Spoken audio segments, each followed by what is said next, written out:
E aí, amigos, como estão? Tudo bem? Vamos lá começar mais uma edição do Fato Econômico, Economia Além da Conjuntura.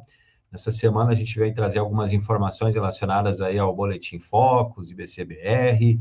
Vamos ver como é que está a conjuntura econômica a partir desses dados divulgados, né? E o que a gente vê aí, o que está acontecendo pelo mundo também, que pode impactar a economia brasileira e também as decisões aí de OF, será que vai passar, será que não vai? Bom, tudo isso a gente vai comentar um pouquinho agora no Fato Econômico, a economia além da conjuntura. Eu, Moisés Cristiano, mas meu amigo, professor André da Silva Pereira. E aí, professor, tudo bem? Tudo bom, Moisés? Só André agora. Grande Ah, abraço. não, sempre meu professor, não tem o que fazer. Vamos E aí, o lá. que a gente pode falar da conjuntura aí, do que foi divulgado? Tem dados do Boletim Focus, né? O que tu quer começar aí? Vamos começar pelo Focus, porque a gente vai interligando o Focus com as outras variáveis ali. O que a gente tem ali? Eu acho que a gente foi pego de surpresa. Poucos bancos, poucos agentes financeiros davam uma Selic para esse ano de 15%. Né? Lá no início do ano, até estavam ventilando, eu me lembro que o Itaú ventilou isso, possivelmente chegar a 15,25. Depois o câmbio deu uma diminuída, só daqueles 6,30 no início do ano, caiu um pouco. Né?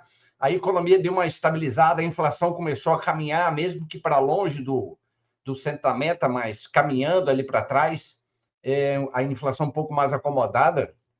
A gente viu que a economia em si estava se ajeitando. Né? Aí veio o Trump, vieram as tarifas, né? Depois veio a pior ali do conflito Israel, Hezbollah e o Hamas. Depois veio agora, né, mais tardar, veio o Irã com o Israel, né?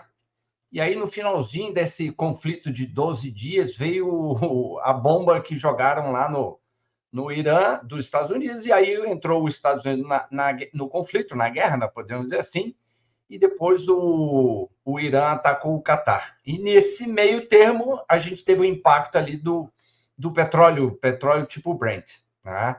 Então, acho que o que chama a atenção nesse focus comparado com o da semana passada é muito pouca alteração, a não ser o que chamou a atenção foi a Selic, né, a taxa básica de juros da economia, agora 15%. Né? E a própria ata do Copom, que saiu essa semana, enfatizando que vai ser mantido esses juros mais restritivo, essa política monetária mais restritiva por um ciclo maior. Tá? Então, muito possivelmente, o que já estavam achando que seria uma Selic um pouco menor ali no último bimestre de 2025, muito possivelmente vai sair lá para o final do primeiro trimestre de 2026, né? Uma possível alteração de Selic. Lembrando que a Selic para 2026 encontra-se ali no Focus com 12,50 para 2026. Ano eleitoral, onde tudo pode acontecer. Tá? Deixa eu te fazer uma pergunta sobre a Selic. Tu acha que esses 15% que deu agora nessa semana no Focus reflete aquele aumento que o Banco Central, que o Copom promoveu na semana passada? Eu acho que os 15%, o Haddad hoje estava falando que isso daí já estava precificado lá do Roberto Campos Neto, né? Lá no final de 2024, que eram 3 aumentos de 1, mais um aumento de meio, né? Que aí foi quebrado em 25, 25. Eu acho que não, né? Eu acho que esse juros já subiu o suficiente, né? No sentido de que existe uma letargia, né? Exige um gap de quanto que sobe os juros, quando é que ele realmente volta a impactar a economia. E tem cálculos, tem trabalhos empíricos que mostram exatamente isso. Leva mais ou menos 6 meses o efeito dos juros aumentado, né, para ter um impacto real na economia. Legal. O que eu percebi ali, por exemplo, foi o PIB. Me chamou a atenção que ele aumentou, né? Tem aumentado, né? Está em 2,21% de crescimento nessa última reunião não, nesse último relatório do mercado. E também dá para fazer um link com o IBCBR, que é o índice da atividade econômica do Banco Central, que veio bem acima do que estava sendo especulado, que o mercado esperava. O mercado esperava 0,10 e veio 0,2%, né? Esse dado saiu na semana passada. Talvez refletindo também, né, esse otimismo aí com a economia, inclusive com uma queda ali no IPCA, talvez refletindo isso também, apesar de, veja só, a gente ter essa taxa básica de juros bastante alta aí, né, inclusive com queda no câmbio também.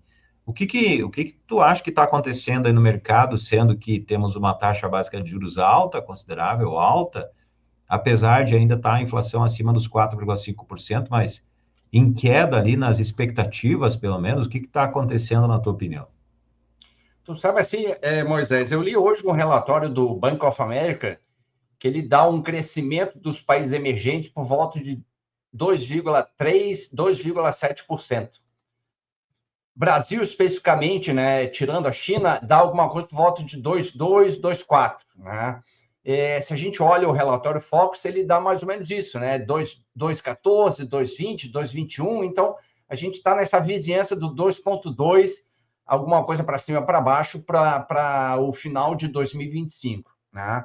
O que a gente tem, e aí tem um relatório muito interessante do Bradesco, né, da Ágora, corretora Ágora, que ele diz que nós temos dois braços. Por um lado, o Banco Central tenta puxar a economia para trás, subindo juros. E, por outro lado, tem a política fiscal do governo federal, tentando empurrar a economia, né, dando incentivos fiscais.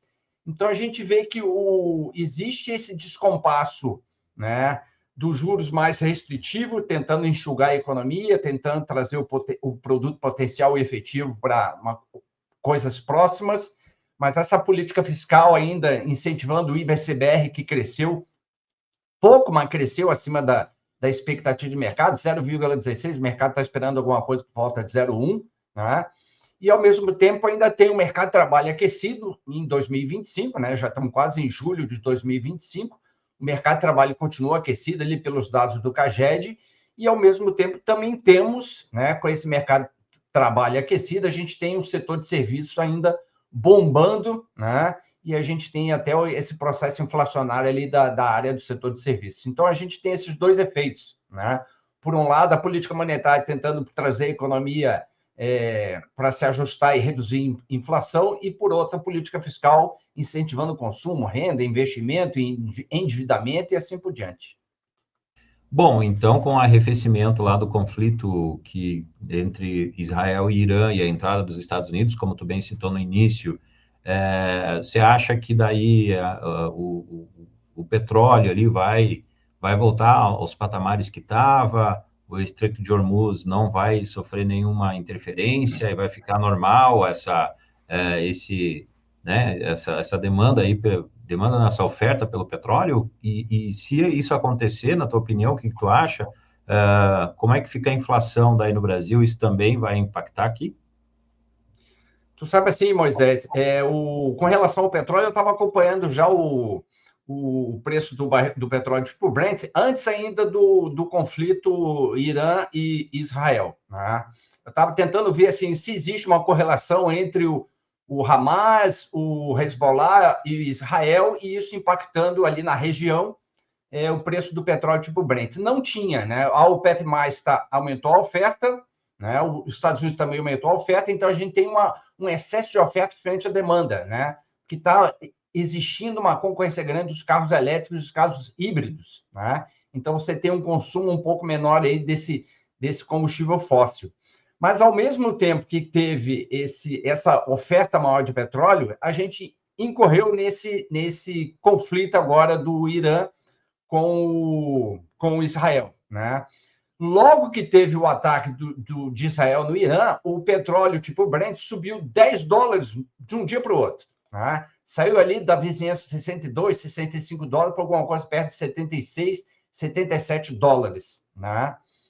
Só que depois que ele subiu, o conflito continuou, mas o barril do petróleo foi caindo, foi caindo, foi caindo. Tanto é que agora ele está fechando ali quase no mesmo patamar antes do conflito, né? O que os analistas estão prevendo, né? que essa volta do barril do petróleo tipo Brent para o mesmo patamar antes do conflito Irã-Israel está muito linkado com esse aumento da oferta, né? E esse possível ataque israelense no Irã, que não se direcionou para as refinarias, né? Então, como ele não direcionou para a refinaria, não teve, então, um impacto tão grande assim sobre o petróleo, né? Sobre o preço do barril do petróleo, né? O único problema que ainda o pessoal, a nível internacional, questiona é a questão do Irã se fechar o Estreito de Hormuz. Grande parte do petróleo ali da região, né, transita por ali. Mas aí os analistas e especialistas da área dizem exatamente que ele muito possivelmente não fecha, porque é por ali onde ele abastece a China e a Índia, que são os dois maiores importadores de petróleo do Irã, né?